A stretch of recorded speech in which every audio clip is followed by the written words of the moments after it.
At Ripple, we've talked a lot about the Internet of Value, our North Star of enabling money to move like information does today. But how does the Internet of Value translate into banking? It starts with your customers. Your customers' payment demands are changing, and the Internet of Value plays a large part in delivering on those demands. For consumers and businesses, they are demanding global transactions that are seamless, real-time, certain, and cost-effective. Yet today's global transactions fall far short of those expectations. That's because the current payments infrastructure is a patchwork of centralized networks, legacy technology, and different payment rails. It's disparate. The technology, systems of record, messaging, and rules are different from one network to the next. It's slow. It takes an average of 3 to 5 days to settle across the numerous intermediaries. It's error-prone. Failure rates are high and data flow between intermediaries is poor. And it's costly. Processing costs are high, an average of $25 to $35 for each payment. The downstream impact of these problems provides a subpar experience that's driving customers from your bank to fintech providers that can provide a better customer experience. We're solving this with RippleNet, which is the cornerstone of enabling the Internet of Value. RippleNet is a global decentralized network that brings together a diverse ecosystem of payments players for the first time in history. Let's look at what could be the fully realized future state of RippleNet, starting with the ecosystem of players who are categorized into 2 functional groups. First are network users. These are corporates, SMEs, small banks, and payment providers who only send payments. Second are the network members. These are banks and payment providers that serve as the foundation of the network as they process payments and source liquidity. Network members process payments through our product, XCurrent, which provides real-time settlement with bidirectional messaging. With XCurrent, banks and payment providers can process payments more efficiently through the pre-validation of every transaction to eliminate failures and through rich data attachments for every payment. It also provides payment certainty through the pre-disclosure of information prior to settlement to eliminate failures, and through atomic settlement that provides pass-fail processing across all intermediaries to avoid settlement-leg risk. Network members can also source liquidity through our product XRapid, which provides access to an on-demand pool of liquidity through digital assets. XRapid provides the ability to lower liquidity costs by being able to source liquidity on demand and reduce the amount of nostros required to make global payments. For network users, again, these are corporates, SMEs, small banks, and other payment providers, they can use our product XVIA, which is a standardized API-based interface to originate payments through their banking partner. Through the standard interface of XVIA, network users can benefit from all the capabilities that RippleNet brings. They can access across networks globally, they can send payments on demand in real time, they can attach rich data like invoices to any payment, and they can gain complete visibility into payment status and delivery timing. So let's recap the products and the problems they're built to solve. XCurrent is for banks and payment providers looking to process payments more efficiently and with certainty, overcoming today's 4% failure rate for global payments. XRapid is for payment providers and banks looking to source liquidity on demand through digital assets, freeing up the $5 trillion in trapped global liquidity.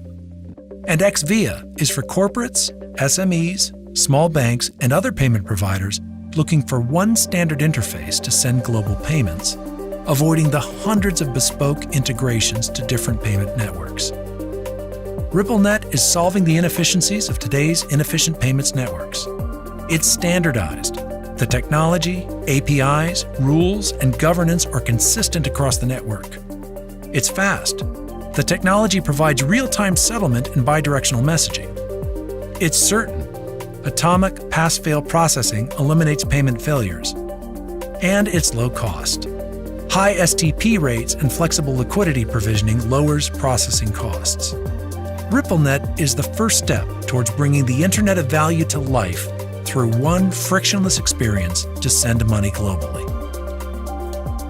To learn more, please contact us at ripple.com. About Ripple's vision to kick things off, the Internet of Value. What's the vision there? Yeah, our view has been since the earliest days of the founding of Ripple that there is an opportunity for money to move the way information moves today. We talk about technologies like TCP/IP and how data interoperability has completely transformed how we access any information. Yet we still live in a world where to move my own money across networks, across currencies, the fastest way to do that's on an airplane. That's a crazy statement when I can go stream video from the space station, and yet if I want to get money to Istanbul tomorrow, drive to JFK and buy a ticket on Turkish Airlines. It's not JFK, Dulles, wrong city. So let's talk about the future payment systems. What does it look like in a cashless society? Will we ever move away from hard currency? I mean, there's obviously some countries around the world that are very invested in moving to cashless economies. I think in the United States, given my own personal point of view, this isn't really a Ripple point of view, but the diversity of constituents, I don't think we're going to get away from a cashless society anytime soon. I do think to the extent we can reduce friction in payments, we already, some would say, well, between your credit card and what have you, Venmo, we're getting there. But there's that long tail of 5 or 10% of citizens that I think it's going to be hard to achieve that. But for the people who are participating, to the extent we can reduce the friction measured by speed, time, and dramatically improve how the money is moving. The Internet of Value, I think, I'll just give you one quick example. My guess is that you, like almost everyone in the audience, gets paid every 2 weeks. In Europe, it's every month. In Asia, it kind of depends. Have you ever thought about why you only get paid once every 2 weeks? I have not, actually. It's because of the friction of payroll processing.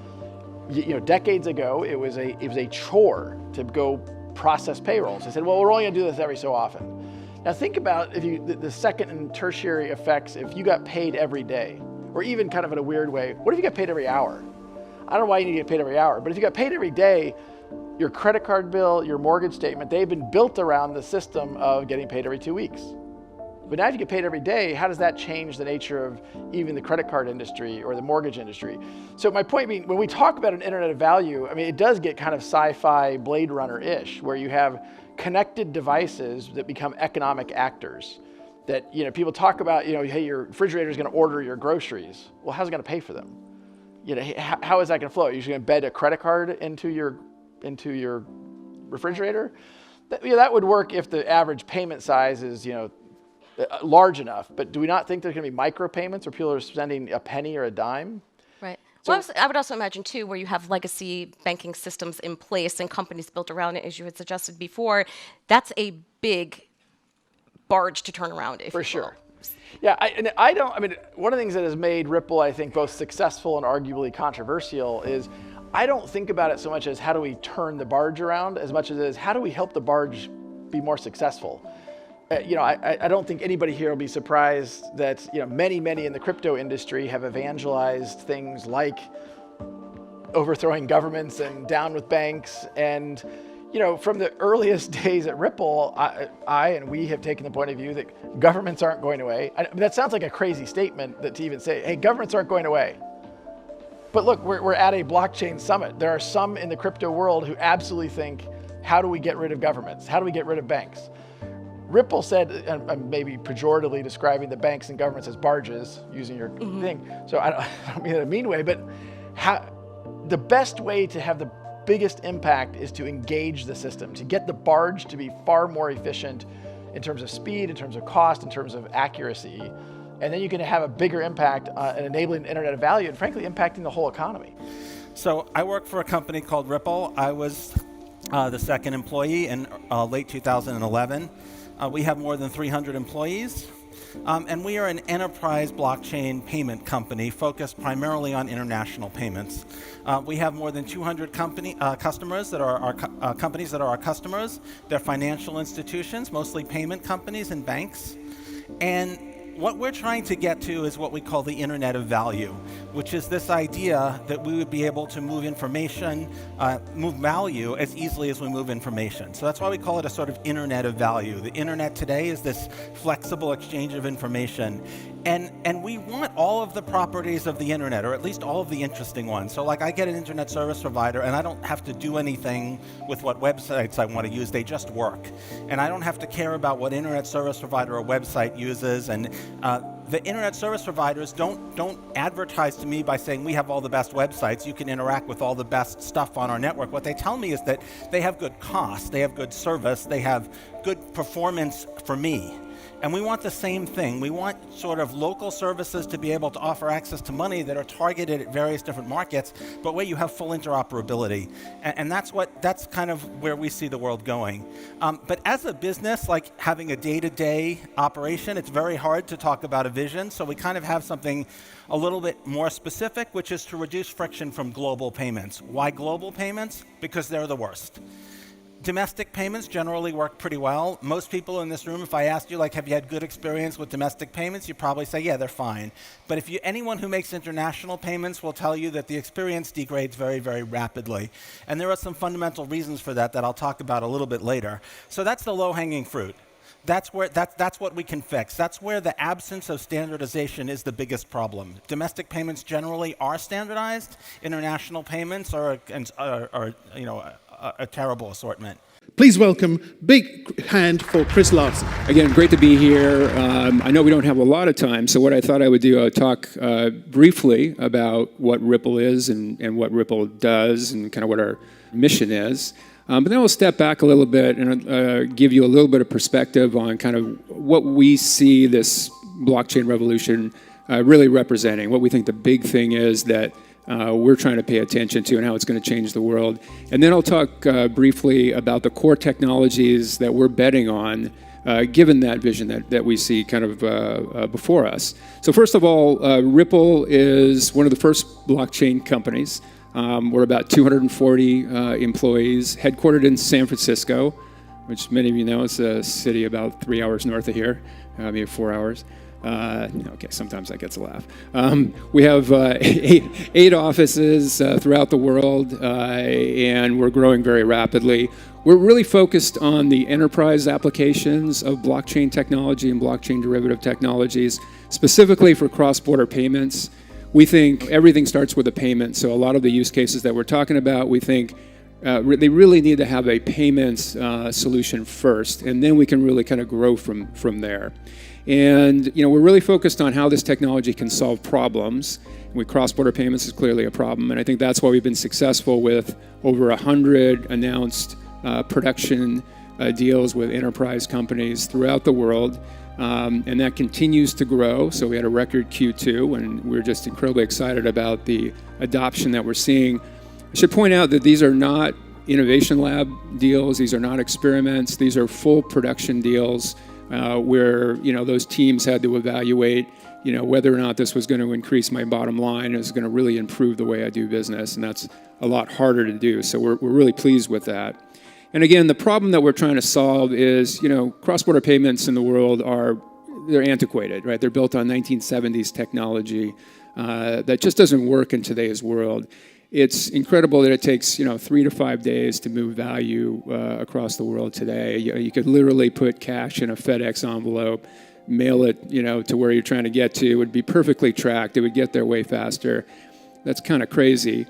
The costs of cross-border payments are just unacceptably high, not just the fees that banks and their customers have to pay to correspondents and lifting fees, but all the capital that's tied up in the global system. Because payments are so slow, capital is just sitting there, and it's incredibly wasteful. And then most shocking of all is the failure rates of cross-border payments today. About 6% of cross-border payments fail. You're talking 1/9 of reliability. I mean, can you imagine if 6% of all your Google searches failed? We wouldn't have an internet as we know it today. So this is just unacceptable in 2018, and it's got to change. So what we have done at Ripple is we've built something called RippleNet. That's really a culmination of 3 core products, which I'll talk about one of them in a little bit, but just the combination of those products. RippleNet allows enterprises, payment companies, remittance companies to enjoy on-demand, real-time payments in seconds, incredibly low cost, with very importantly, no possibility for failures. There's atomic transactions. They can't fail in the middle. There's no settlement risk. And that gives their customers a much better experience. So the banks and their customers, they know in today's world they've got to be lightning fast, and this is really allows them to do that.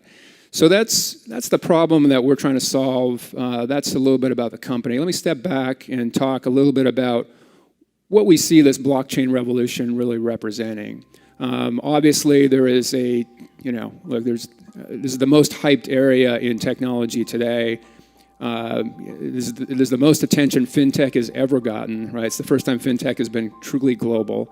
So, clearly there's a lot of overhype. There's a lot of projects that are going to fail. I think we already know cryptocurrencies are not going to replace all fiat currencies, but they're going to be supplemental. We're not going to be buying our avocados, on IBM's blockchain, right? But it may improve some things, right? And we're not going to tokenize everything, right? We're going to tokenize things where it solves a problem, but not everything's going to be tokenized. So clearly there's a lot of hype, but you got to admit, something fundamental is happening here. I think we all feel that in our bones, right? There's something very big. You're not going to have this much money, this much talent globally that's going into this space unless something really fundamental is afoot. And the way we see it is we think this really represents the final step in globalization. And I think we all know globalization has not been very popular lately. At the same time, I think we all know there's no future for our world unless we're more global, we're more interoperating more on an international basis. We've got to fix some things. Globalization is not a bad thing. We would just say it's an incomplete thing, right? It's a work in progress. And we kind of use the example of, you can't have fire without fuel, oxygen, and heat.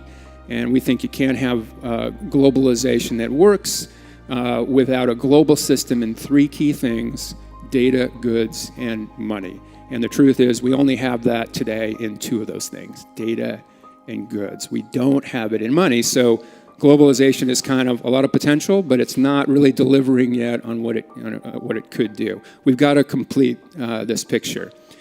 And if you think about it, these other two things, they're fairly recent as well. Data and goods, we didn't always have a global system of data and goods. And think about how, I love talking about shipping containers, so let me talk about shipping containers. Think about how shipping goods was before the invention of the shipping container.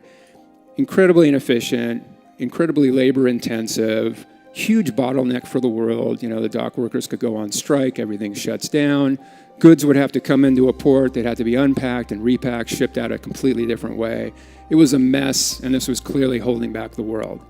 And then along comes this super simple technology, the shipping container, just a metal box, and boom, suddenly every port in the world, every city is interoperable to every other city. Every ship interoperates with every train and every truck, every warehouse. Totally changed the way the world works. By the way, it costs now 4 cents to move a shirt all the way across the world from, say, Vietnam, China to the US, 4 cents. That's incredible. And importantly, this was not because of the invention of a new shipping company. It was the invention of a simple standard, a simple box, a simple technology that everybody could use that was endlessly scalable and that was simple enough for people to agree on. It led to completely different shipping companies that the world has never seen before, and it led to a complete transformation of ports and the way cities operated, mostly run by robots, not by people. So it changed everything, about a 700% increase since the 1950s in global trade because of it. That's a huge win. We all know what happened with data. Sometime after the shipping container, along comes another standard, IP. Before that, of course, we had a world of different networks that didn't interoperate with each other. It was hard to communicate. It was expensive to communicate. A lot of people were cut out. And then, of course, along comes IP, a very simple standard that the whole world could get together around. And boom, now 3 billion plus people are communicating basically for free, to anybody with a single address. So totally a game changer. About, 20% increase in GDP over the last 5 years because of it. Again, this was not because of a new communications company. This was because of a simple standard IP that everybody could get around, but of course led to fantastically new communication companies. We now know trillion-dollar communication companies, and completely changed the way the world works. Okay, so 2 of those are complete, but of course, money is not. Money has not had its shipping container moment. It's still stuck in the 70s or maybe before, and that is really holding back the world, right? So trillions of dollars, again, being wasted. I use the example of 4 cents to move a shirt all the way across the world. Pretty much costs nothing to make, send a message all the way across the world. I'll give you one example of an Airbnb host in Tanzania. He's charging $29 to a customer through that platform. By the time the money has gotten to that host, this is an actual or actual example, $9. So $20 to move the value, 4 cents to move the shirt, almost nothing to move data. So obviously this has to change. And of course, the implications of this lack of interoperability of money is, even all of you in this room, wealthy people, you can't send 50 euros without it all being chewed up in fees. Now, of course, there are some applications that try to, that sort of mask this, and they do a great job of it. But what they're doing, of course, without infrastructure for the whole world, is they're absorbing settlement risks. They're eating the cost. That's not scalable, right? So this has to change. And of course, the other problem with this, according to the Bill and Melinda Gates Foundation, they say that the 2 billion people in the developing world, they need to be able to send 50 cents cross-border if they're really going to be participants in the global economy. You can't do that in a system built in the 70s, SWIFT, correspondent banking. There's not enough profit in it, so banks won't engage here. There's no profit in it. And of course, we can't even get started on all the excitement that a lot of people in this room have talked about, and I think is absolutely correct, machine-to-machine payments, right? So that robots, machines are full economic actors. They may need to be able, and applications as well, they may need to be able to send 100th of a euro, 1,000th of an RMB. You can't do that in this system today. So this has all got to change, and I think that is what represents the excitement of blockchain. I'm saying blockchain in quotes, that is this possibly the shipping container for money? Does this complete the picture of globalization, the third kind of key leg of the stool? I would say yes and no, right? So I think right now the conversation is too much around blockchains and digital assets. I would kind of broaden this out and say what's really happening here is the creation of an internet of value. And that's going to be a little bit blockchain, so it's going to be a lot blockchains, maybe a third of it. It's going to be a lot, though, about interoperability protocols, which isn't getting enough play yet. I think the industry is going to start talking a lot more about that. Just like we used to talk about AOL CompuServe, and then we switched to talk about the net. I think interoperability is going to be shifting the balance a little bit more that way. And of course, smart contracts are going to play a picture there. So it's those 3 things. But blockchains and digital assets are a core part of it as well. So let me talk about what technologies we're making a bet on. Let me talk first about which blockchain, you can probably guess which one, that we're making a bet on. So first of all, we think the key requirements for any blockchain that's going to be part of this new global system got to be open source so that it can be stress tested, everybody can see what's going on. It's got to be decentralized, so there's no counterparty. It's got to be permissionless, so anybody can run a node, anybody can run a validator, anybody could be a miner. It's got to be reliable and secure. It's got to have a lot of history where it's worked. For payments, which again we think are the killer app, we think that's where it all starts. For payments, we think that has additional requirements. You've got to have settlement predictability. You've got to have consistent low costs. You've got to have high throughput. And we think you have to have low energy consumption. Let me talk a little bit then about how we see these and why we're betting, as you may have guessed, on the XRP ledger, and XRP is the digital asset of choice where we're talking about the blockchain component of this Internet of Value. XRP clearly has, among the majors, the lowest transaction costs. It is the fastest, about 3 seconds to settle, and it has the highest throughput of the major blockchains.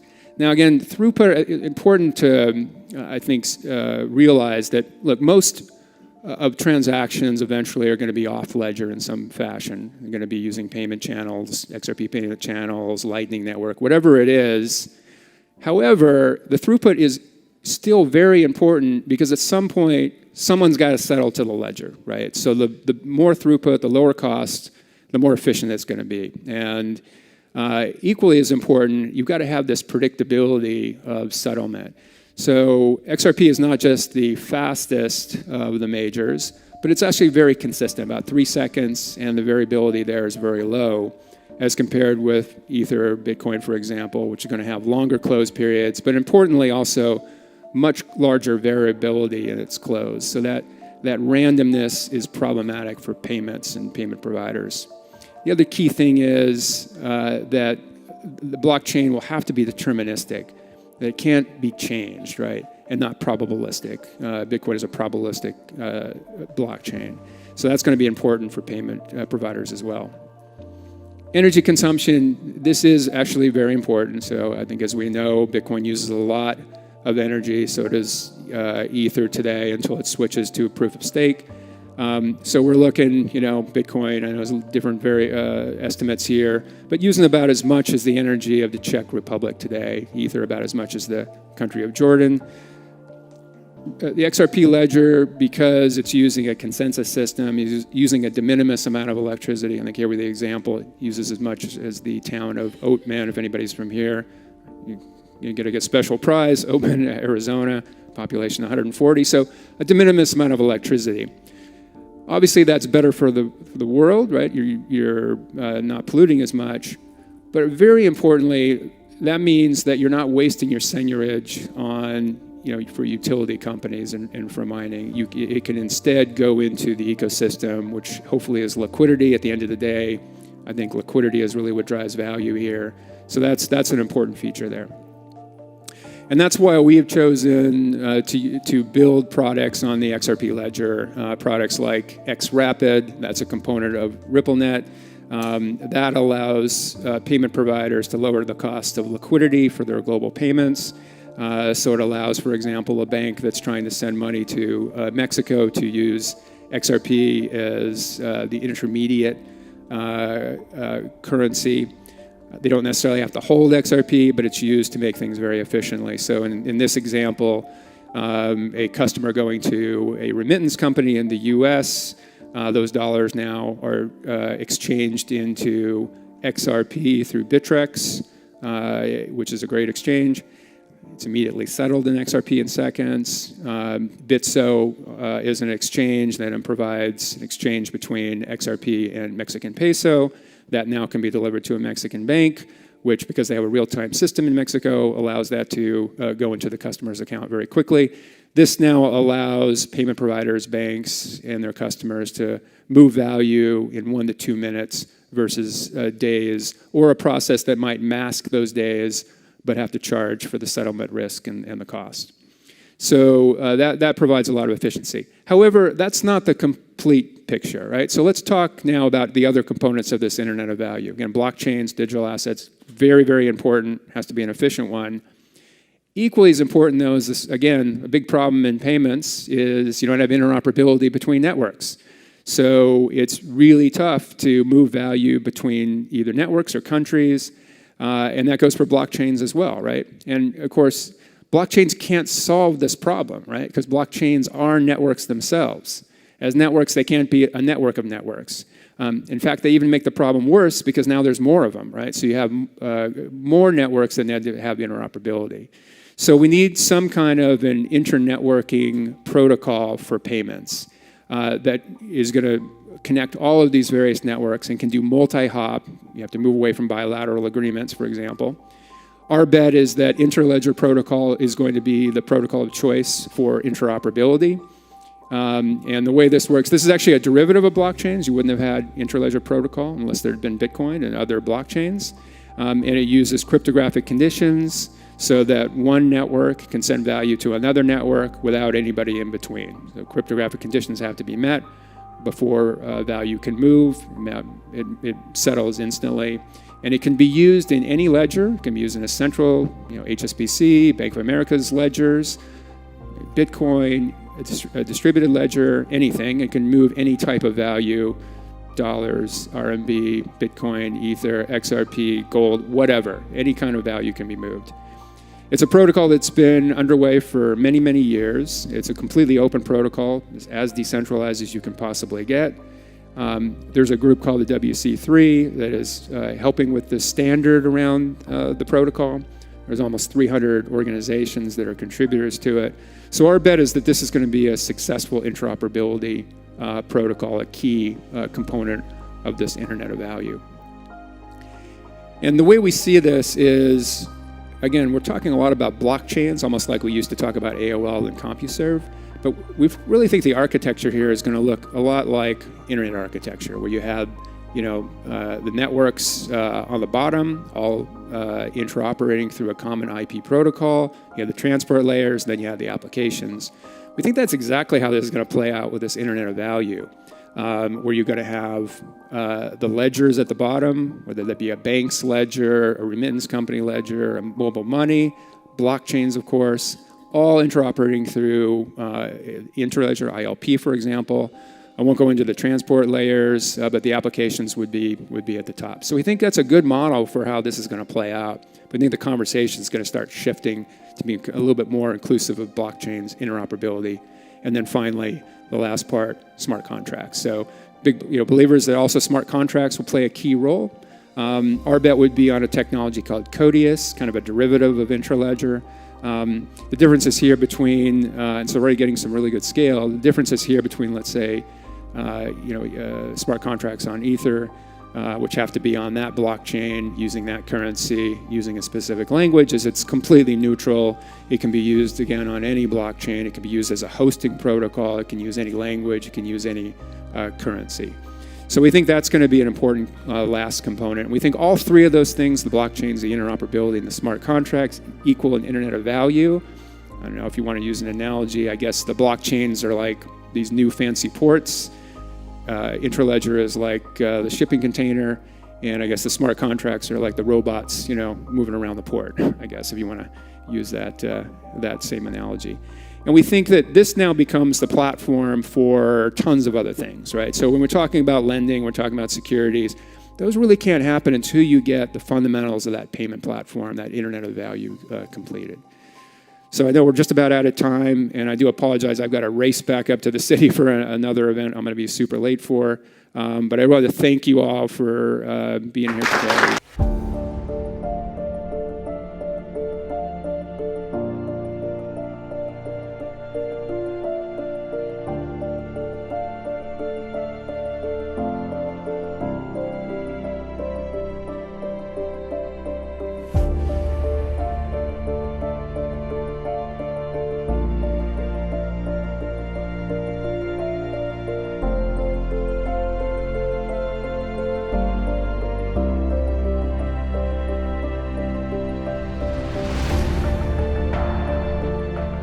Research has concluded that the CBDC is a really risky undertaking for a central bank, but you highlight that it's risky not to issue a CBDC as well, because then you've left it to the private sector, and then you need to worry about the regulation of the private sector.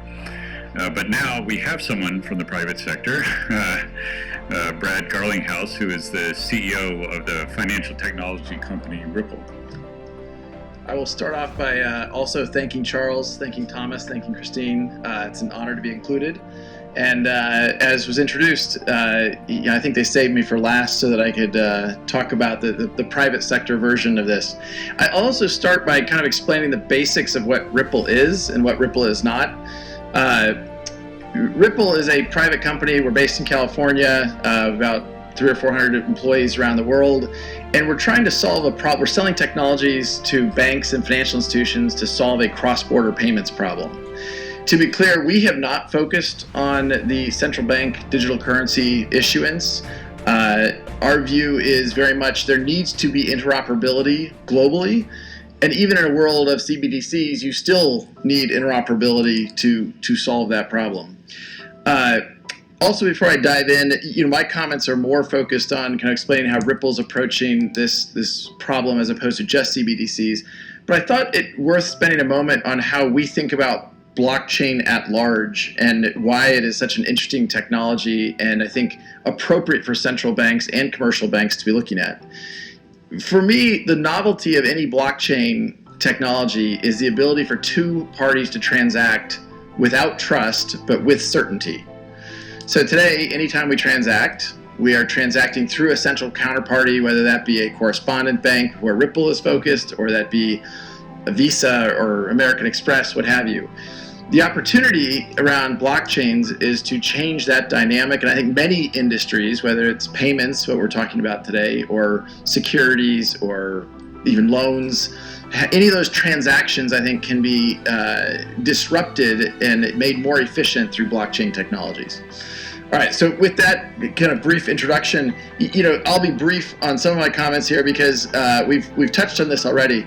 I think we would largely have few arguments to the idea that global payments today have not caught up with the age of the internet. We talk about slow. We've talked about the 14 days that Norman mentioned. The younger generations today are accustomed to be able to open up their smartphone and click on a button and have an ice cream delivered in 20 minutes. They aren't going to be very happy when it takes their payments, days and lots of costs to get to them. Another thing that is, I think, often lost upon us is the opaqueness in the problems with which correspondent banking currently operates.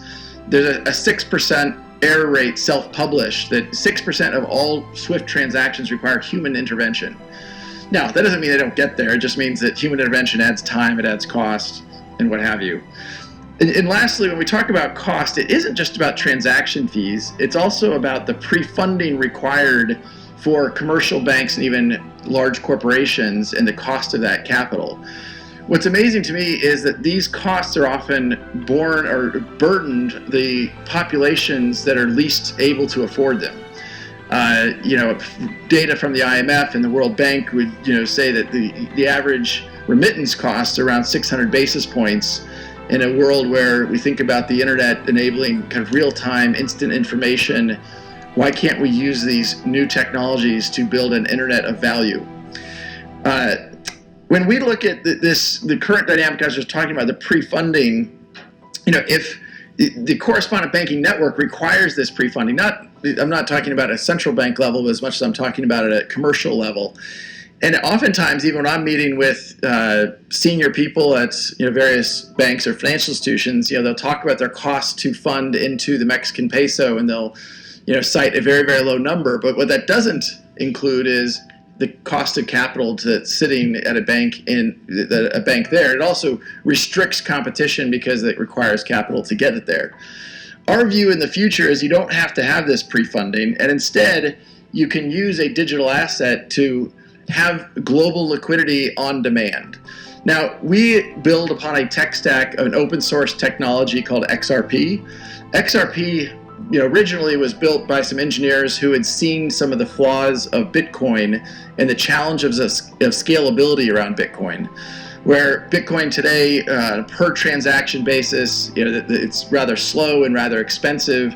XRP is very, very fast, about 1,000 times faster per transaction and 1,000 times cheaper per transaction. The other dynamic, of course, of correspondent banking is some of the more quote-unquote exotic currencies, exotic corridors have been left to kind of stand on their own. And the liquidity in digital assets could be applied to actually make that much more democratized and a level playing field.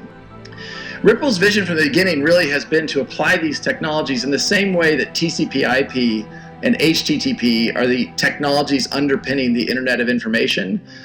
These blockchain technologies will be the underpinnings of an Internet of Value, where we have connected devices, we have connected information that will allow payments to flow. And as Norman was describing, if you're a large corporation moving $100 million, that's one thing. If you're a freelancer working in the Philippines doing design work for a company in London, and you want to get paid $30 or 30 pesos, Philippine pesos, that's not a transaction that can easily be enabled. And in fact, for the companies that enable that, they require the freelancer to set up an account, and they don't actually pay it out until there's roughly 1,000 USD sitting in that account, and then they would pay it out. So Ripple has come to the market with 3 products, and I will just briefly touch on them. The first one is called XCurrent, and the reason why I'll point this out is because XCurrent doesn't touch crypto. XCurrent is just kind of Swift 2.0. It's a messaging framework that is much more efficient and real-time as compared to fiat to fiat. That typically is how we start working with any bank or any financial institution, is on a fiat-to-fiat basis. The bottom product we see down here is called XRapid, and XRapid is really where we use XRP to fund real-time liquidity. We brought this product to market in Q4 of last year, and immediately we saw the demand for that type of product from banks, financial institutions who want to open up new corridors for payments, but don't want to open up new nostro-vostro relationships and the friction and overhead that goes with that.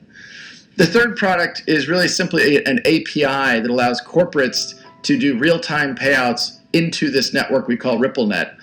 The challenge here, as many of you may know, is there's corporations ranging from Uber to Amazon to more less technically efficient companies. They employ hundreds of engineers that just integrate into payment networks around the world. They're building custom APIs into payment networks in the Philippines or Indonesia, into the Middle East, what have you, so they can enable those payouts. We think by standardizing on an open source API, we can make that more efficient for everyone. We've been fortunate, and actually, I meant to say up front, I had a very good conversation before we started this panel. One of the things I worry about when we talk about blockchain technologies is sometimes they are a solution in search of a problem instead of a problem in search of a solution. There's many times when people come and talk to me about blockchain solutions and I ask them, why can't we just use a database? Why is a blockchain a better solution? And in Silicon Valley, where I've been for 22 years, sometimes it's catnip for investors. It's just to get investors excited, where a database would be more efficient. Now, the reason why I offer these remarks at the beginning of this slide is I think one of the reasons why Ripple has done well is we've been very focused on solving a specific problem for a specific customer, and we've been focused on that for a long time. And we've been fortunate, therefore, to get about 200 customers globally now working with us in one way or another. So I'll conclude just by saying I think the excitement around blockchain is well-founded. And it will impact many, many industries in the same way the Internet of Information 20 years ago has impacted many, many industries. But I also think sometimes that the hype gets ahead of the reality, and we need to be clear about what problems we're trying to solve, whether it's at a central bank level, a commercial bank level, or in other industries altogether. With that, I will turn it back to you, Charles.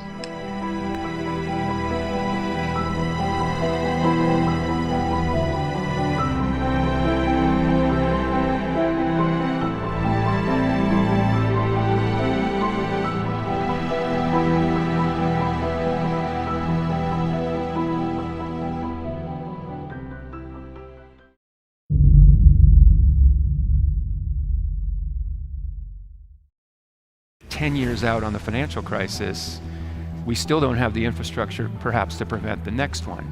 And I think this is where digital assets can really help, because an efficient digital asset can really solve some of the key problems in global liquidity. The world's got trillions and trillions of dollars tied up in liquidity just to get around how clunky the movement of value is around the world.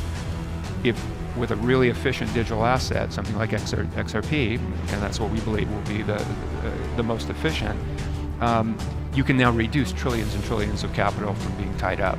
So you can make those transfers instantly as a bank or as a payment provider or as an enterprise without having to have money pre-positioned.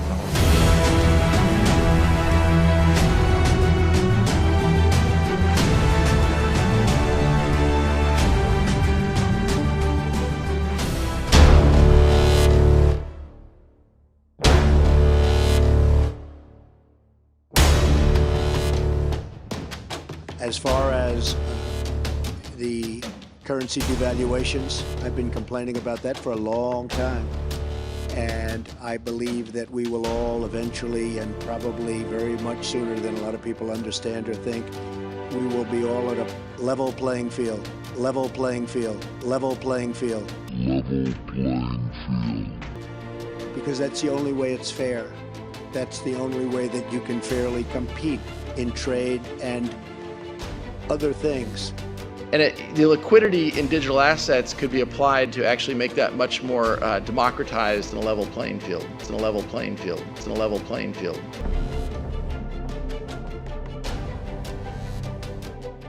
Stock market crash and economic collapse begins. This is an economic collapse. It's not normal. It will be very different than a recession because there ain't no dang recovery. There's only a deadly collapse from which we can't get up. It will be that severe, yes. Trump's been setting up the Fed to take the blame for the economic collapse. Now Trump is being set up by ex-Fed presidents to take the blame. Ex-Fed President, New York, Bill Dudley, has written an op-ed in Bloomberg which lays out a fall guy case. No matter what you think about all this, the underlying message seems pretty clear to me. It's something I've been saying all along about bringing max pain to the U.S. economy. It comes in the form of economic misery and financial ruin for most all Americans.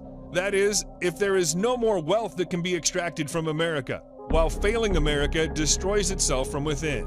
On Friday, the market plunged on news Trump was going to increase tariffs on China. Then on Monday, the markets rallied on comments from President Trump that China was ready to talk. The president has learned that his comments will move markets. Nobody can give China economy go to stable, reliable, impossible. They now jumped in. They cheated the world. They make a fake economy.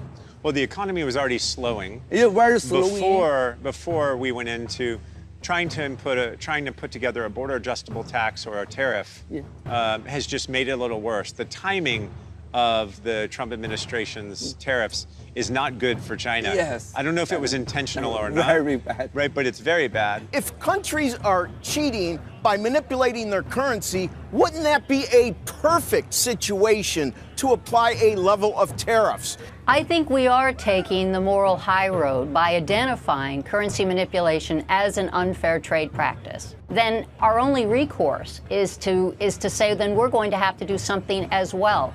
Unless we call them on it, we can't begin to seek these broader remedies that I think would start to bring about a level international monetary playing field, a level international monetary playing field.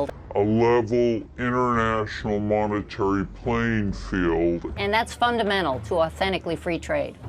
And there's no reason why you could not have some private digital monies that are dollar-based, and we have things that are close to that so far. The main thing is that competition has to be allowed to work itself out amongst parties participating on a level playing field. I want to take this short opportunity to set out the Bank of England's ambitious plan to support your efforts to create the future of finance. As this conference recognizes, the world's becoming increasingly digitized and hyper-connected, and that's bringing enormous new opportunities and along with it some challenges.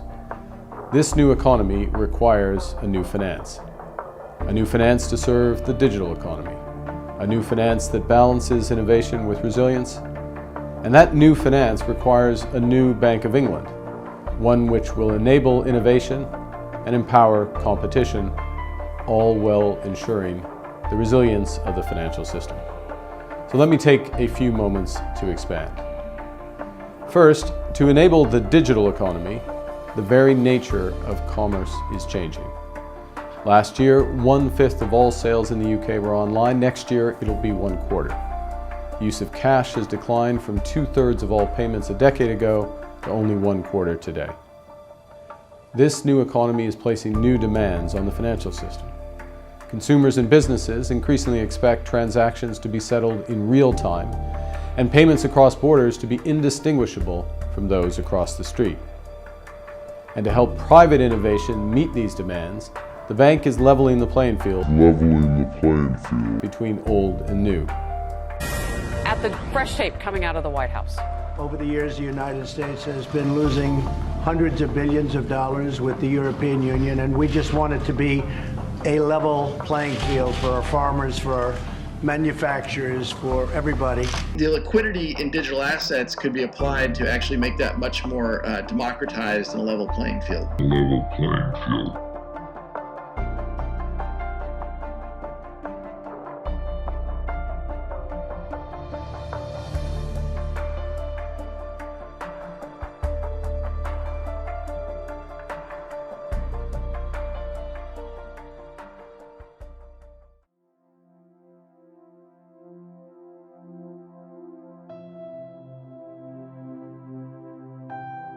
I'm Eric Townsend in the Macro Voices studios. This video was produced in June 2019. Its purpose is to bring you a perspective on the coming digital currency revolution that you won't find anywhere else. What's important to focus on now is where we're headed next, not how we got here. And I'm convinced that where we're headed next is toward much more scalable digital currency systems, which do not rely on a proof-of-work validated blockchain to secure the network. Chris, how would you describe what the Internet of Value is and what the sort of insight is to get us there? Yeah, so a lot of it came from kind of the early work you guys did with pathfinding, and again, having this, anything of value can be traded. That kind of was the germ of it. But kind of stepping way back, if you look at the real problem in the world today, a lot of people point to globalization as being, not working for people. And we would say, no, it's not that it's not working, it's just it's a work in progress, right? It's incomplete. So we could have a real globalization needs interoperability in 3 core things, right? Data, goods, shipping, and money. And the problem is it only has interoperability in data, obviously the internet, and shipping since the 50s with the shipping container, which creates interoperability between port to other port, ship to train to truck. But you don't have that with money. Money networks don't interoperate. And if you have that, now billions of people are onboarded into a real working, kind of system of globalization. And that's upon us. I think that's really what we're trying to build here. You should see all the details in front of you now. Fantastic. Time is of the essence. The deadline for our first shipment goes out this afternoon. We've also just sent Mr. Tanaka the payment request, which is everything he needs. Yeah. Looks like he's got it.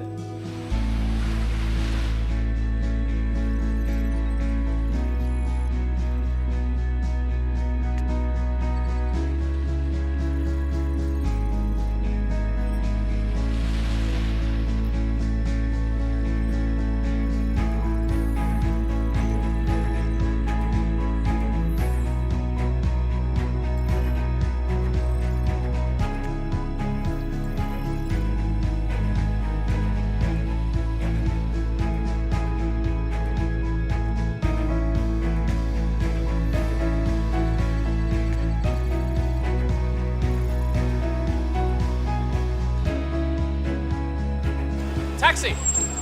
Hey guys, look, I know it's getting late there. I can track the payment and keep you posted. Oh, there's no need for you to do that, Ian. Thank you.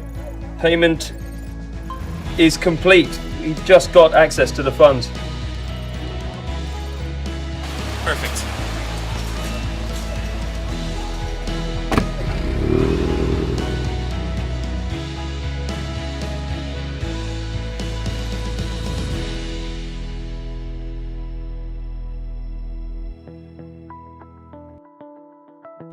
Ripple, the global real-time settlement network.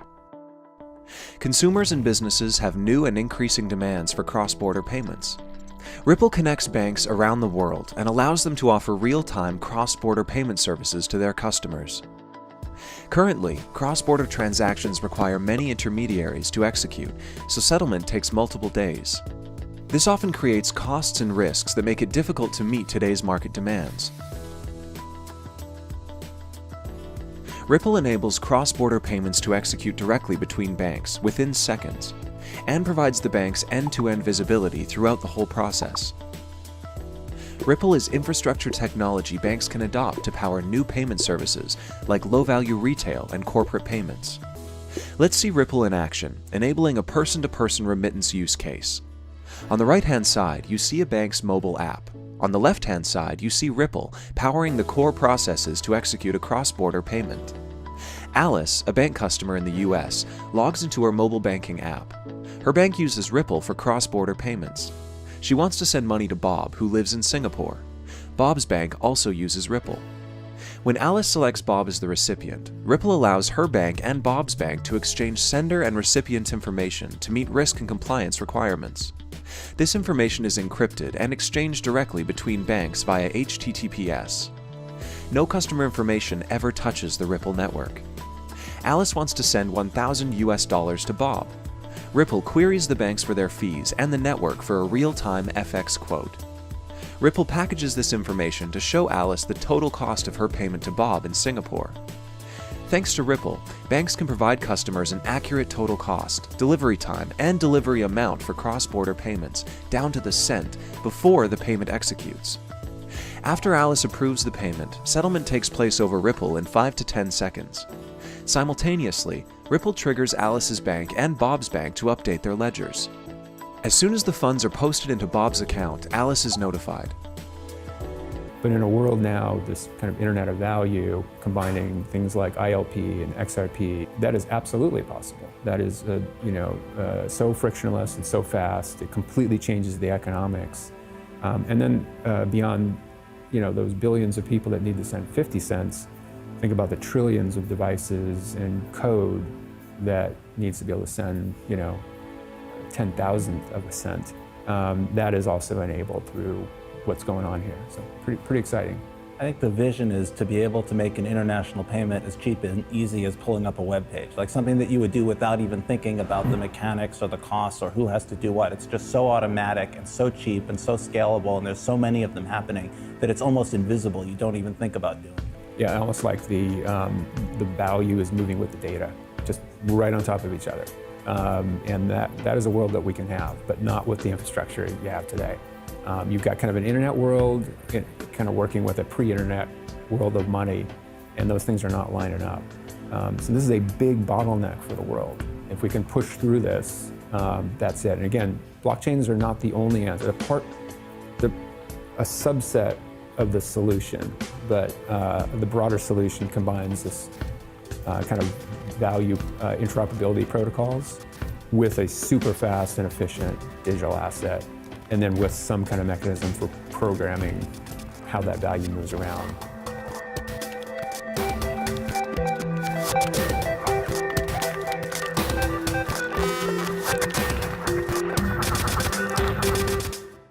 The reason that cryptocurrencies have continued to use blockchain for all these years, despite its many serious deficiencies, is very simple.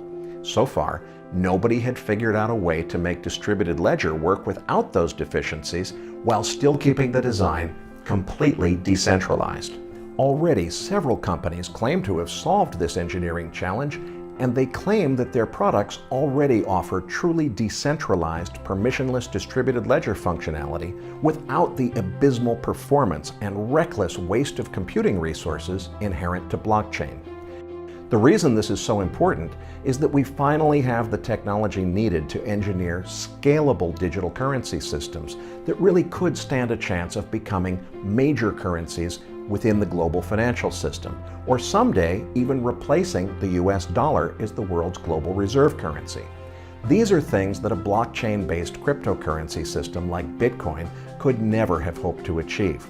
Put another way, the stage has been set for digital currency to finally scale to a level where digital currency systems could meaningfully compete with conventional currencies for prominence in the global financial system.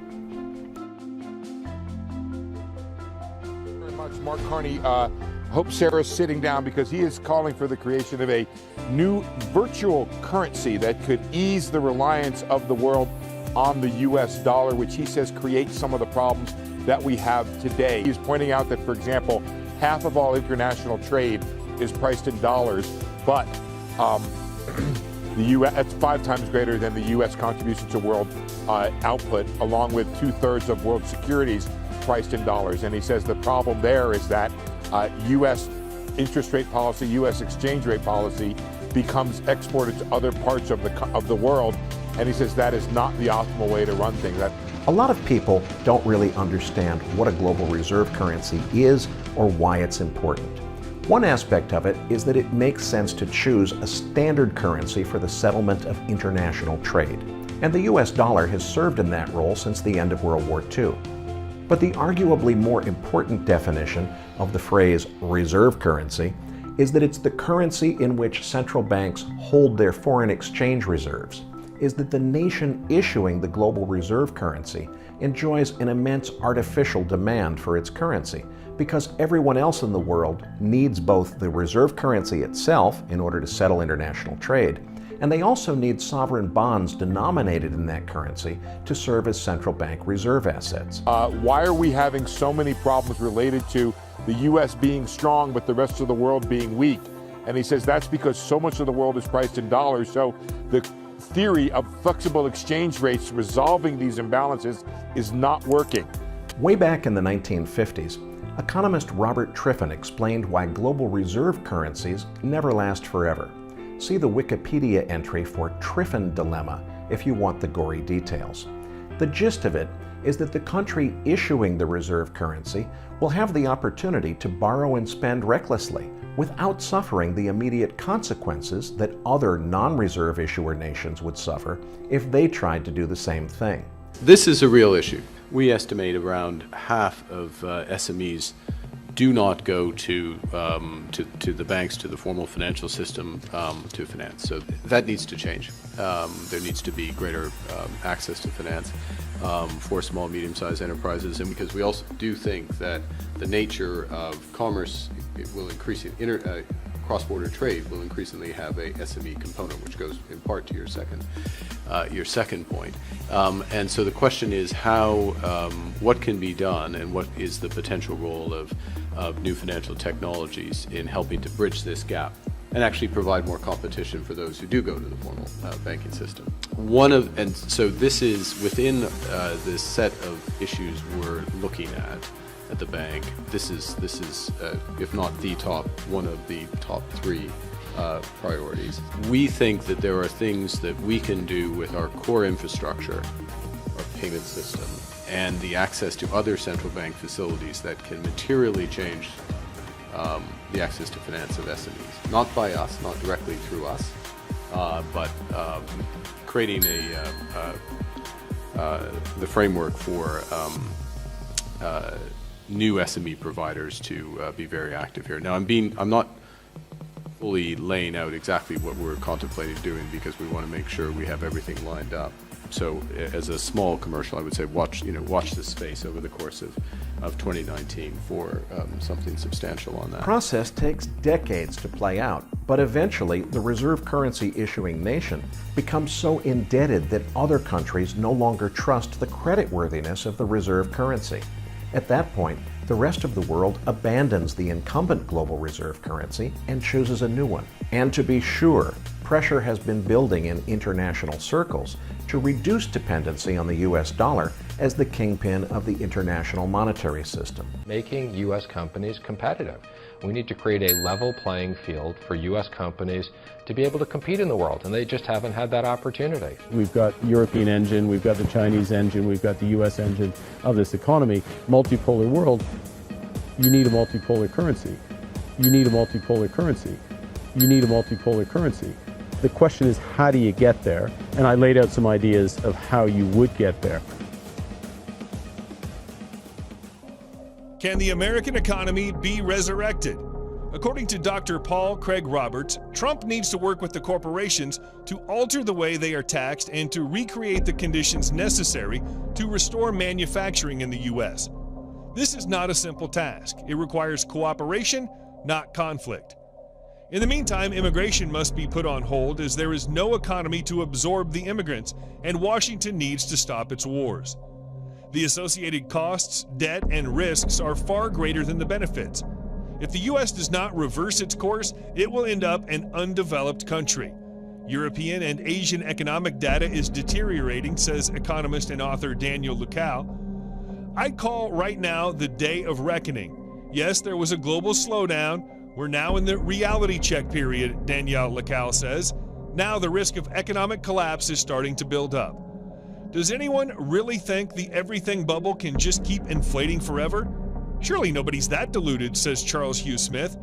The last real recession was 2 generations ago in 1981. Younger generations have no experience of a profound recession, and perhaps older folks have forgotten the shock, angst, and bitterness. A profoundly shattering recession leaves tremendous damage and pain in its wake. Millions of people who reckoned their position was secure get laid off. Businesses that looked solid melt into air.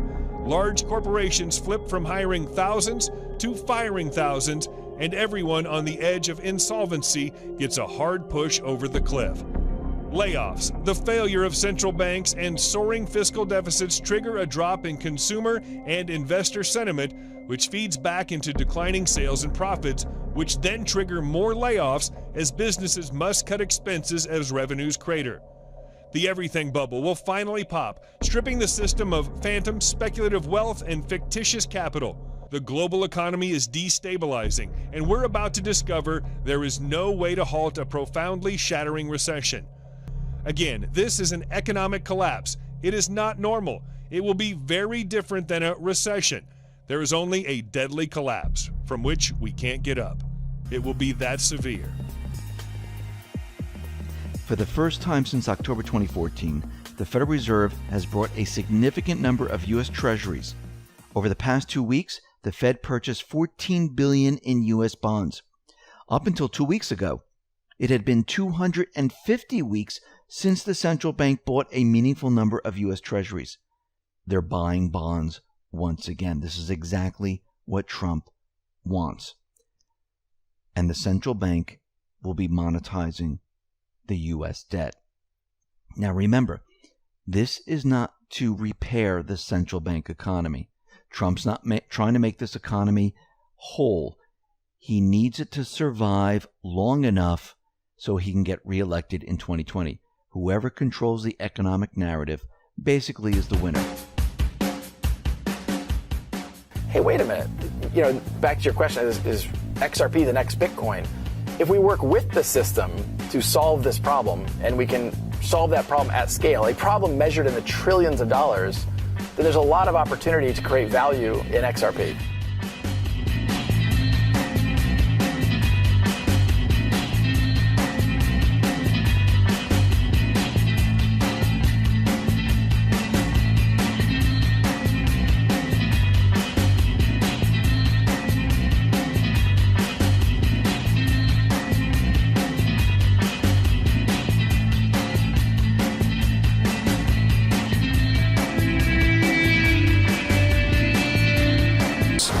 When XRP was created, it was designed to be a replacement for both institutional and retail financial systems in every market around the world. How do we know this? If we take a closer look at how XRP is constructed, it becomes obvious. A famous quote from Ripple Labs co-founder Arthur Brito provides us with an interesting clue. In 2017, he wrote, "XRP must be scalable to accommodate 7.5 billion people." This quote provides insight into the scale of Ripple's ambitions to be used by the global population. First, let's examine some of the main features of XRP that support the claim that it was designed to carry $10,000 of value per coin. XRP's primary use case is to enable cross-border payments that are faster, cheaper, and more reliable than existing systems such as SWIFT. Ripple CEO Brett Garlinghouse, he joins us right now. Some say Ripple could be the next Bitcoin. What do you think, Brett? Is that a compliment that Ripple could be the next Bitcoin? Well, I think if we're solving a real problem and it's at scale, then I think it's a compliment. Some, I think, may look back on Bitcoin and find that it was the Napster of digital assets. What I mean by that is Napster was the first to digitize music and demonstrate, hey, if you digitize music, you can do a lot of cool things with that. But ultimately, they were circumventing trademark laws, they were circumventing royalty payments, and government stepped in, and Napster was not successful. But Spotify, iTunes, Pandora, they were very successful. I think what you'll find is that maybe the next generation of digital assets ends up solving some of the original problems that Bitcoin set out to solve. So RippleNet is trying to take on SWIFT. What's been the traction like? Who's come on board? Well, it's interesting as you step back and look at this. If you and I decided we were going to send $10,000 to California today, the fastest way for us to do it would be to drive to the airport and fly it there. That's a crazy thing to think about when you're in the age of the internet and we're used to information on demand. When we think about the customers that have come on board, it's because we're solving that real problem. We're changing the nature of a payment taking days to settle to California to seconds. So we now have well over 100 customers ranging from some of the biggest banks in the world to payment providers to the Western Unions and MoneyGrams, Linlin Pay out of China. Back to your question, is XRP the next Bitcoin?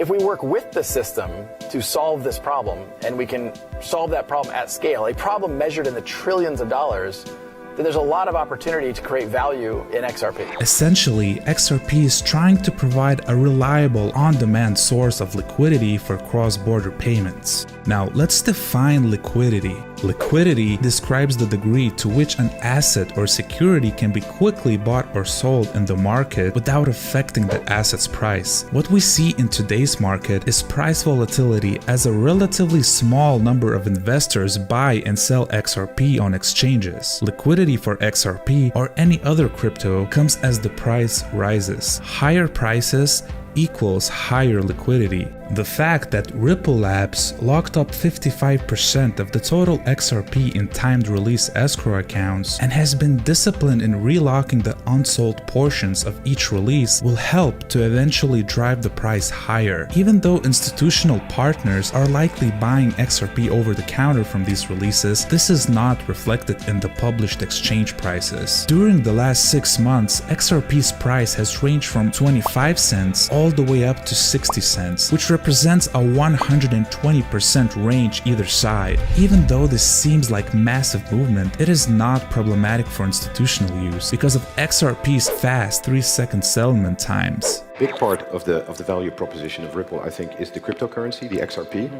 There we do find that the banks they are hesitant to convert things into a cryptocurrency right now because of the volatility in the currencies, because of the fact that you don't have the deep liquidity that you have in, for example, the dollar. I hear people talk about volatility and I feel like they're propagating misinformation. The volatility risk of fiat, volatility is just a mathematical calculation of time times volatility. If you hold fiat for, let's say, an average SWIFT transaction today is in the order of magnitude 2 days, that's about 180,000 seconds.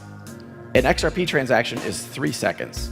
So if you take a low volatile asset times a long duration, fiat, or a high volatility asset versus a very, very short amount of time, it turns out mathematically there's less volatility risk in an XRP transaction than there is in a fiat transaction.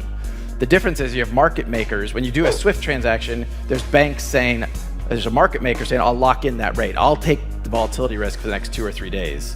With XRP, you don't have to do that because it settles so quickly.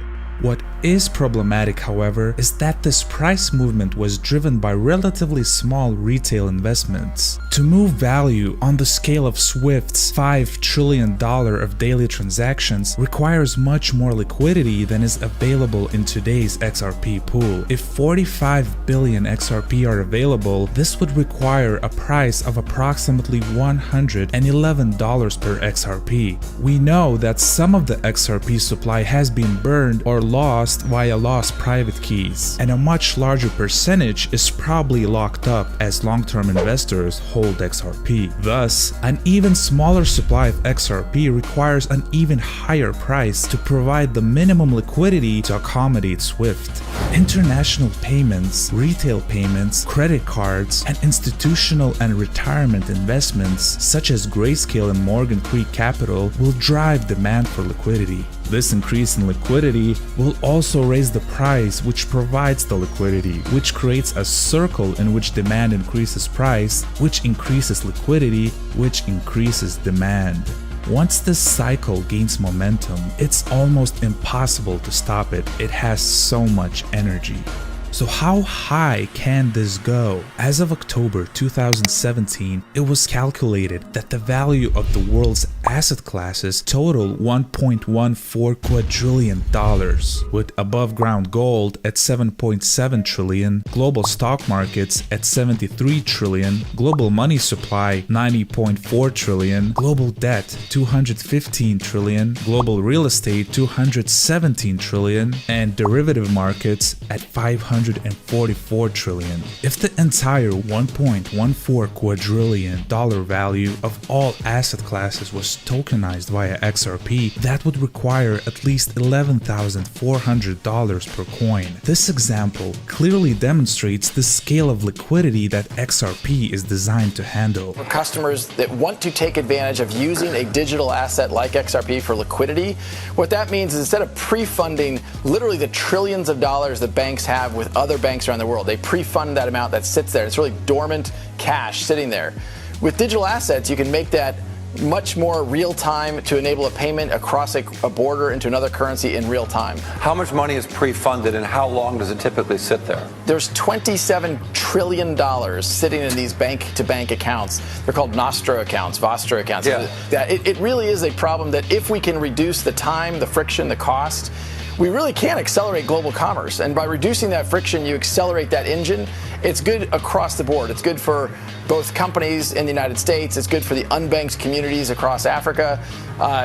It really can fundamentally change the way the global financial infrastructure is wired. But what about the other end, divisibility? There is a maximum supply of 100 billion XRP being divisible by 6 decimal places, meaning that the smallest unit is 1/1,000,000th of 1 XRP. Think about this. Why would XRP's designers make the token so divisible in the first place? At a value of 40 cents per coin, this is absurd. After all, who could possibly require the use of 1/1,000,000th of 40 cents? You wouldn't do that unless you plan for the token to be much higher where it currently is. But a much higher token value, say $10,000 per XRP, that divisibility makes sense for 2 reasons. Low transaction cost and affordability for small retail use.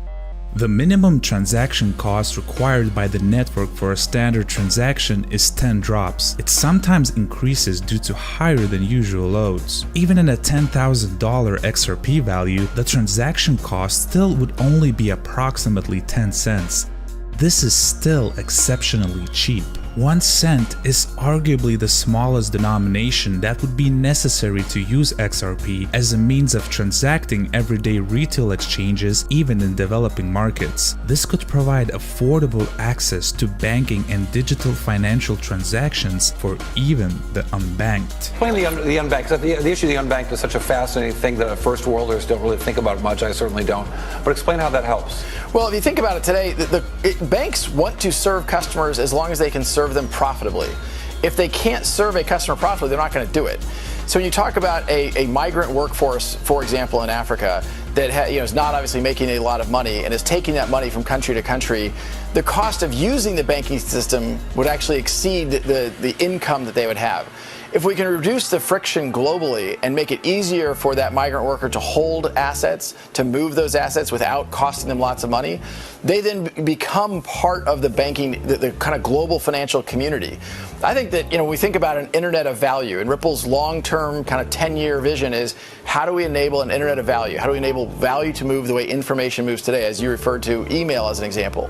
It's really bringing those communities into the system and allowing them to participate and benefit from being a part of that financial system. In its 2017 Global Findex database, the World Bank found that about 1.7 billion adults remain unbanked without an account at a financial institution or through a mobile money provider. Approximately half of these unbanked people live in just 7 countries: Bangladesh, China, India, Indonesia, Mexico, Nigeria, and Pakistan. The report also noted that because 2/3 of this unbanked population have access to a mobile phone, the door is opening to mobile banking services as long as mobile access can be combined with well-developed payment systems. I can't resist asking you one thing, Patrick. Can you tell us the story of how much you learn from the data and from the data points that are left by transactions that are happening as far as borrowers are concerned, the woman and the market? The story here is we now have a platform, and we were looking at this information on one of our key lending platforms, and we discovered that a lot of the transactions, more than 40% of the transactions, take place between 3 o'clock and 5 o'clock in the morning. And we began to explore this and also discover that about more than 50% of the people that were borrowing were women. So there was a problem here. Are women insomniacs, in Kenya? We wanted to investigate this. But anyway, upon further investigation, we discovered what was going on. Basically, you have traders that are operating in the various markets. They are purchasing in the markets, and they are going to sell in the street corners and in the kiosks, those sort of things. So they wake up at 3 o'clock in the morning and borrow from this lending platform. On their cell phone? On their cell phone. They're still in their houses. It's all done on the cell phone. They borrow and they'll get the money. They'll then call a trusted wholesaler and ask for bags of this and the other and pay by through their cell phone.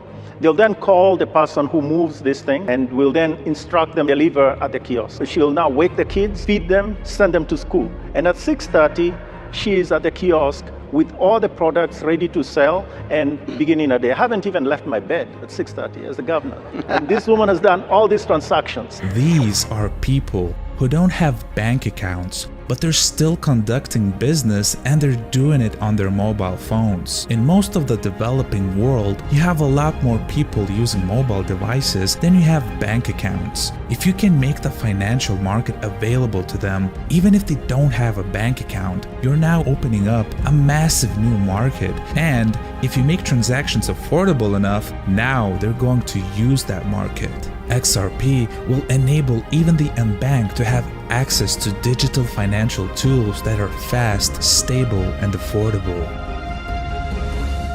The design decisions that went into creating XRP's structure leads us to believe that it was designed to operate at $10,000 and to serve a truly global market. Ripple is looking at humanity-scale usage, which is massive. Think of what Google does for information, Ripple will do for value. So I think the role of the disruptors and anything that is using distributed ledger technology, whether you call it crypto, assets, currencies or whatever, and it's far from the bitcoins that we used to talk about a year ago, that is clearly shaking the system.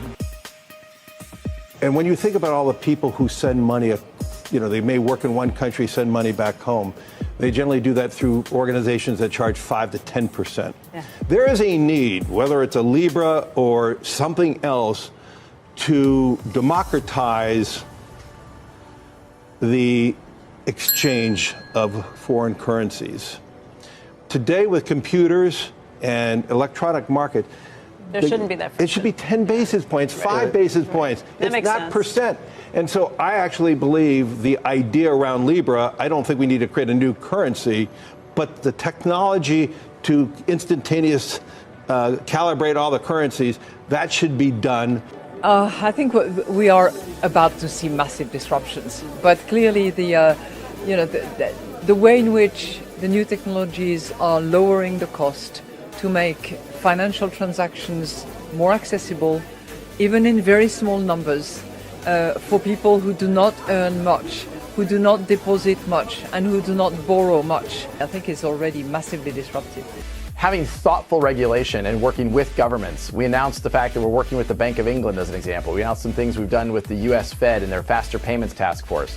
We're going to keep working with the system because I think the early days of Bitcoin were all about down with government and down with banks.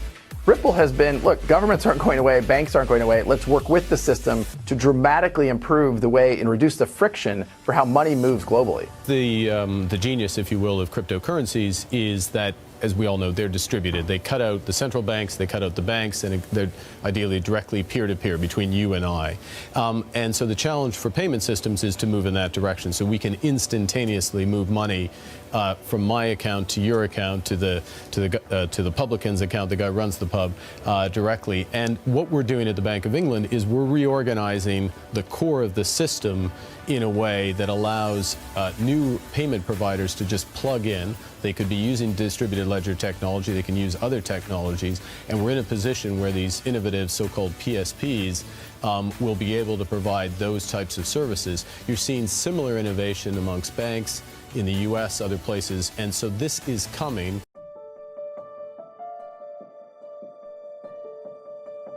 Just make sure to grab your favorite beverage, sit down, and let this piece of extensive research sink in. So, what if I told you that the Nobel Prize laureate and economist Milton Friedman talked about electric cash back in 1999?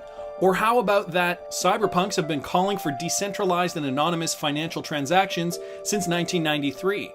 And finally, David Chaum wrote a paper on anonymous electronic money all the way back in 1982. So when it comes to the world of cryptocurrencies, there's a lot going on in the background that most of us are unaware of.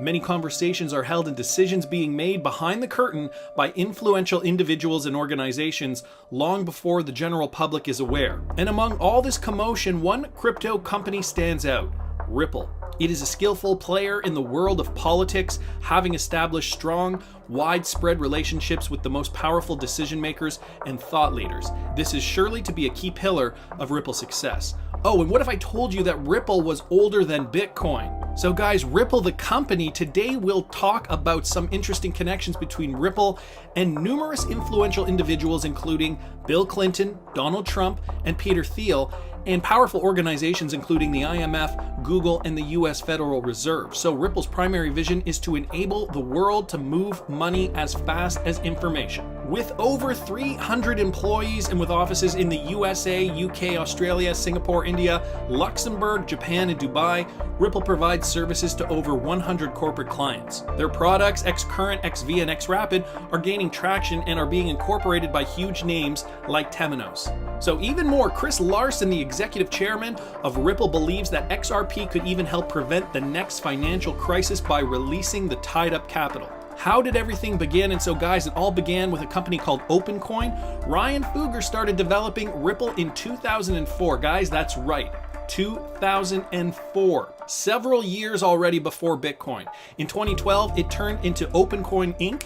by Jed McCaleb and Arthur Brito, David Schwartz, and Chris Larsen. A year later, the company was backed by some of the best known venture funds in Silicon Valley. So guys, it was already backed by venture funds in Silicon Valley, even when it was called OpenCoin. They included Google Ventures, Peter Thiel, who is the co-founder of PayPal, and Andreessen Horowitz, the company that sold Skype to Microsoft for a whopping $8.5 billion. So let's first talk about the PayPal Mafia. So speaking of Peter Thiel, let's talk about the PayPal Mafia. So that included Elon Musk, Peter Thiel, Steve Chen, Reid Hoffman, and Russell Simmons all worked together at PayPal. They later sold it to eBay for $1.5 billion to split the cash and create multiple billion-dollar companies of their own. The list is long and includes names like SpaceX, Tesla, YouTube, Yelp, and LinkedIn. Well done, guys. We are seeing a similar pattern in the world of crypto. And so guys, just to go over this for a second, I'm just going to bring up a chart here because this is some information that I think you should realize. In this article, they are already likening the PayPal Mafia to the Ripple Mafia. And, smart minds are behind this. Obviously went on to build huge companies down the road. So I just want to show you guys some of these companies. So for example, I'm just going to show you guys some of these charts here. PayPal, for example. Okay, just to give you guys a quick snapshot of how these stocks have done over the years. So this is PayPal Holdings. Okay, since this began in July 2015, and this is where the stock is trading today. So there's PayPal there. Tesla, another one, right? Look at these charts, okay? Everything moving upward heavily. Of course, Tesla have had their own problems and have now declined a little bit, but still ultimately up on the month. Google, guys, another huge one now called Alphabet and has split several times. Finally, eBay. Guys, eBay started back in the late 90s, and just look at those stock prices. So guys, they are already likening Ripple to this kind of activity in the broader .com space. And so we took a look at those charts. Now I'm going to show you guys this. Ripple is building something huge. And so PayPal stock, for example, went from $38 to $102, representing a 168.4% increase. Tesla 19 to about 221.75, representing a 1,067.1% increase. Yes, that is even taking into consideration the decline it's had over the last several months. Google 566 to 1215.75, 118.6%, but that is just since 2014.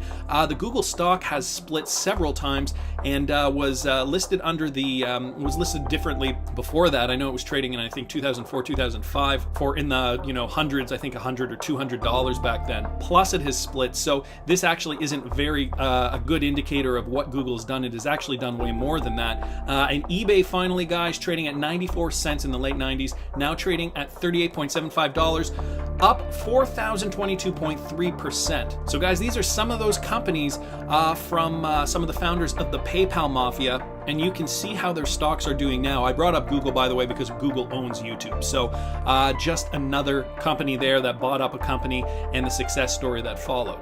So Jed McCaleb, the founder of OpenCoin Mt. Gox and eDonkey, left Ripple to set up Stellar, and Justin Sun created Tron, currently evaluated more than $1.5 billion. Who will be the next Elon Musk, and what will be the next YouTube? That we don't know. What we do know pretty well, though, is that Ripple is building something huge, and you'll see why in a moment. So then this gets into Ripple's top management and third-party relationships. So let's start by taking a look at some of their current directors and their relationships with big organizations. So we have Chris Larsen, executive chairman and one of the co-founders of OpenCoin. an extensive fintech background, being a member of the Fintech High-Level Advisory Group at the IMF and the HSBC. He is making sure that Ripple's interests are taken into consideration by the global government organizations. Okay guys, Chris Larson on high-level advisory boards, both at the IMF and HSBC. Susan Athey, a senior economic consultant to the Microsoft and Ripple's board, is another key player. She is responsible for the partnership between Ripple and the Bill and Melinda Gates Foundation. This partnership aims at banking the unbanked in developing countries. Okay, we got Ken Kurson, and he's the person who is closely related to the Trump family. He served as the executive vice president of Jamestown Associates, which also runs controversial pro-Republican advertising campaigns in the US, including those of Donald Trump.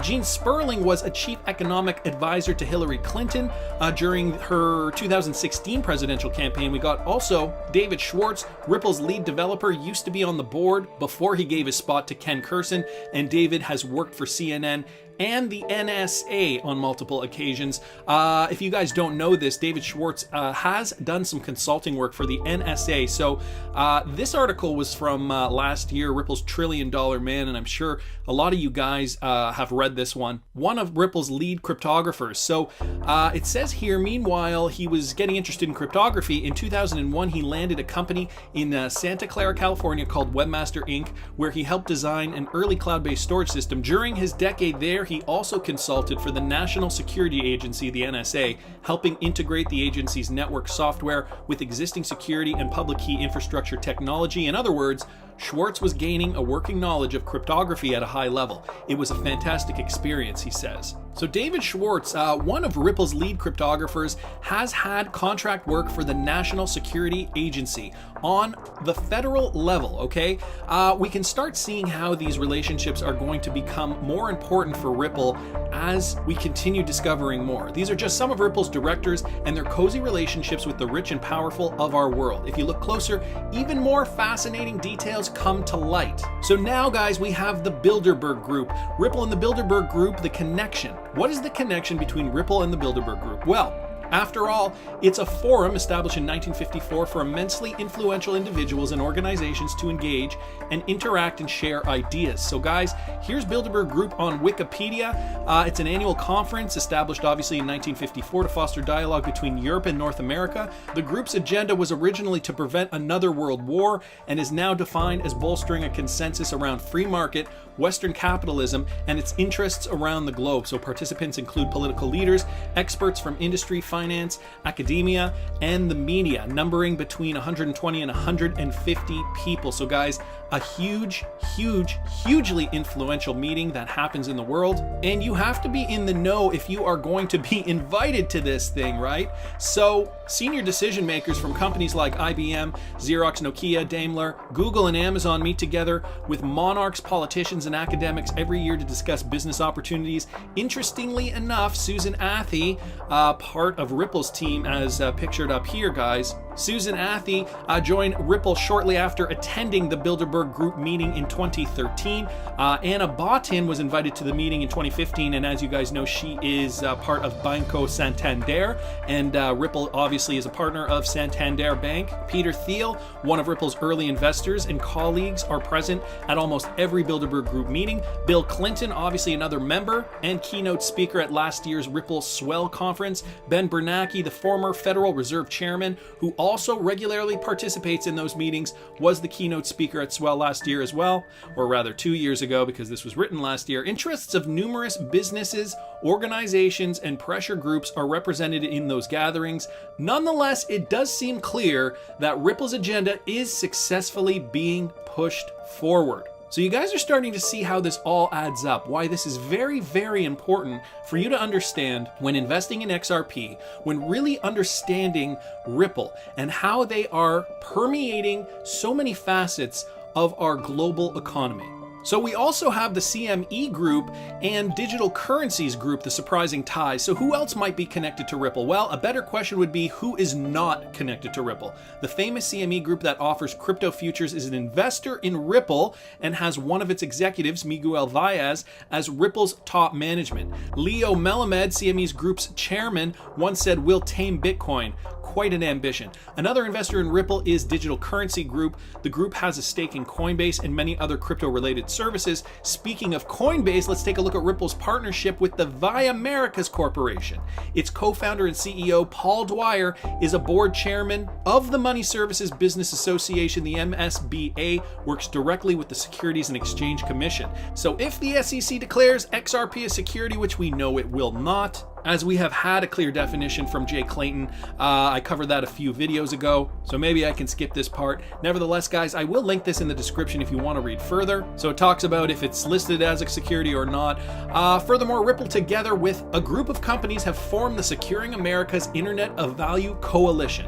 This organization employed services of the Klein Johnson Group, a bipartisan lobbying firm, to raise issues with the SEC and other government agencies involved in the regulation of cryptocurrencies. So Ripple and its influential leaders know really well how to protect their interests, and they are actively doing it. Overall, Ripple has partnered with more than 100 banks. At the time of this writing, it was 100 banks. Now we know it's over 220 banks and financial institutions around the world. So guys, some of these names include, but are not limited to, American Express, MoneyGram, Standard Chartered, UniCredit, BBVA, Santander, and Credit Agricole. And guys, the expansion continues. Later this year, Ripple is opening an office in Dubai. We already know that.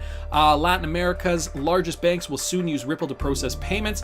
As we know, guys, back in July, they did officially announce the partnership with MoneyGram. So at this point, the partnership wasn't solidified, but now, as we know, they have indeed partnered with MoneyGram. Ripple has a stake in MoneyGram now. It says here, one of the biggest banks in Asia, SBI, is a long-term partner and investor in Ripple. Obviously, the integration of Ripple with Temenos, which we haven't heard from in a while, a B2B financial software solution, was another step forward, as it allowed Ripple to gain access to over 500 million customers and 3,000 financial institutions in more than 150 countries. Guys, Ripple is laying the groundwork now. We're not seeing that volume through XRP right this second, but that is literally because the regulations have not come to pass. We don't have that worldwide guidance. We don't have a clear framework from country to country to country in order to implement this yet. Ripple is clearly getting this done, but it is still going to take time. So guys, to wrap it all up, guys, those whom we see as visionaries understand well that it's the business component of their vision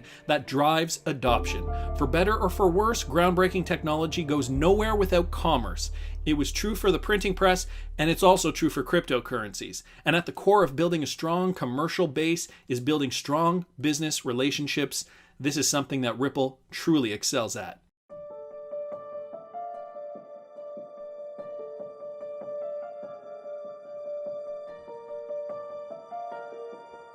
So I'm going to take you on to the final piece. Obviously, this is what we've just been talking about. We've told you about the standard, obviously how they're connected to Ripple, Interledger, all this stuff, R3, you know, everything's in a big collaboration, because that's how the world's operating right now. I'm talking about governments, corporations, banks, central banks, every fucker on the planet are now working towards this new sort of liquidity, interconnected, interoperable world of the digital age of finance. This is all this is. This is all it is. I've just shown you this piece of paper here.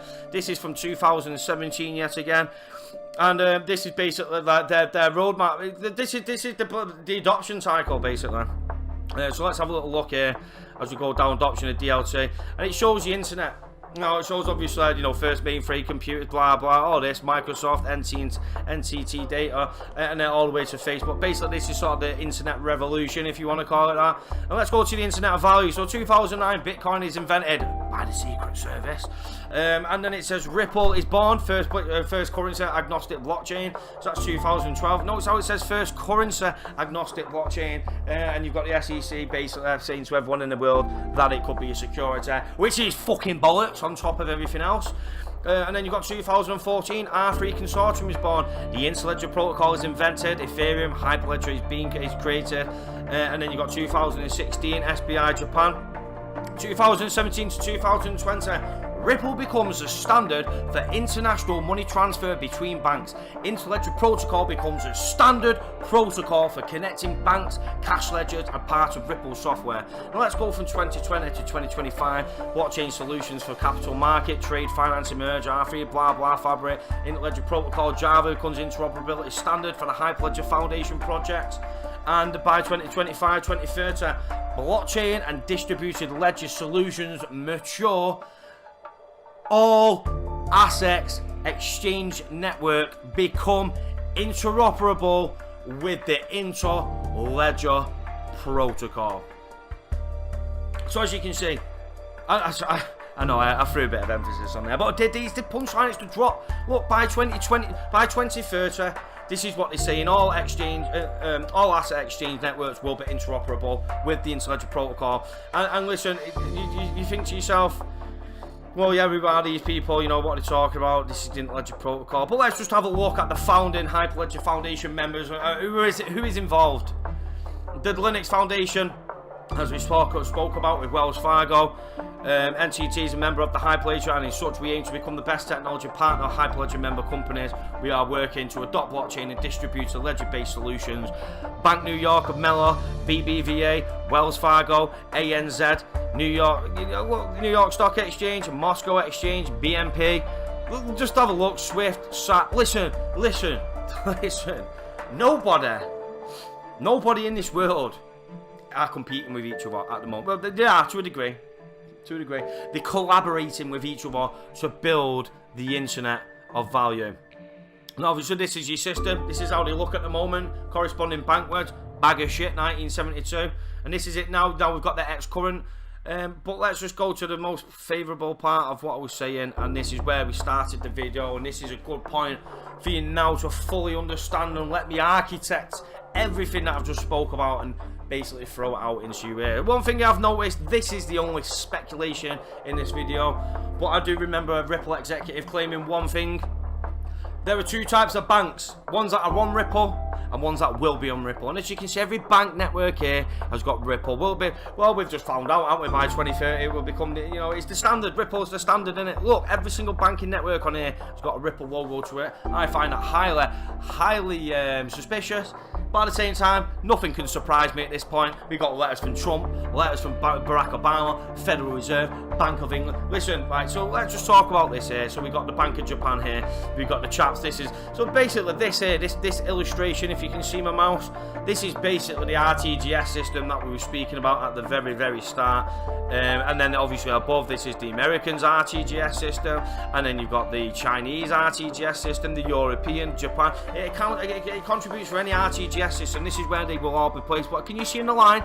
Inter-ledger protocol, inter-ledger protocol, the only way they can connect with each other, if the Federal Reserve wants to send money from their RTGS and settle with the UK, then what do they do? Into the inter-ledger protocol. And yes, you can see that little beautiful sparkling 3-letter abbreviation, XR motherfucking P, the bridge for all of the entire world. This is what we are building towards, ladies and gentlemen. And listen, it's not just Crazy Kurt saying it no more. It's the Bank of England, it's the Federal Reserve, it's Bill Gates, it's Google, it's Apple, it's all of the financial elite that can make this happen, that are making this happen, and it's been in the works for years and years and years. Listen, I came new to this last year.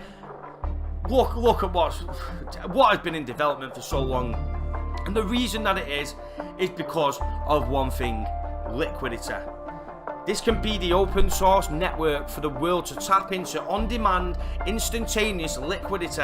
So look, listen, we've got at the moment, we've got all the talk with like the SEPA payments, Target 2. Oh, is it Ripple? Is it XRapid? No, it's not. It's just their own domestic settlement that they'll be doing. But if they've got any incoming or outcoming, then it's going to have to connect through the XRP ledger. Currently, it uses SWIFT. But like I said to you before, with the United States dollar, we need to offload pressure from that system. So it's basically like the way that I got it said to me: you've got a boiling pan on the fob, you can take the boiling water off and control it, and then we can drip feed liquidity into the new economic system. And this is what I'm illustrating to you right here. But now you as a viewer, you can see the true internet of value. Yeah, this is the internet of value, and I've shown you the players in it. Look, you've got it up here: Hyperledger, SAP, IBM, Temenos. Every fucker on the planet are building towards this internet of value. This is what people do not understand. Everyone seems to think everybody's in competition with Ripple when they're not. Everybody's in competition. We're building a new DLT. We're building a new payment infrastructure that has just got a simple, nice, smooth API plugin to the inter-ledger protocol. And it's as simple as that. It's just the same way that I send a message, an email, whatever, it goes through the network. I don't give a fuck how it happens, but I expect it to be instantaneous, and that is the way that we are moving. And listen, 3 to 5 day settlement does not cut it when you've got faster payments. And look throughout the lands, and what can you hear? European faster payments, Federal Reserve faster payments. We've already got faster payments in the UK, but listen, when this goes fucking viral, one thing I will tell you for sure, SWIFT system will be overloaded and it cannot function. It will not cope with it. It will genuinely be more risk at capital in order for it to operate.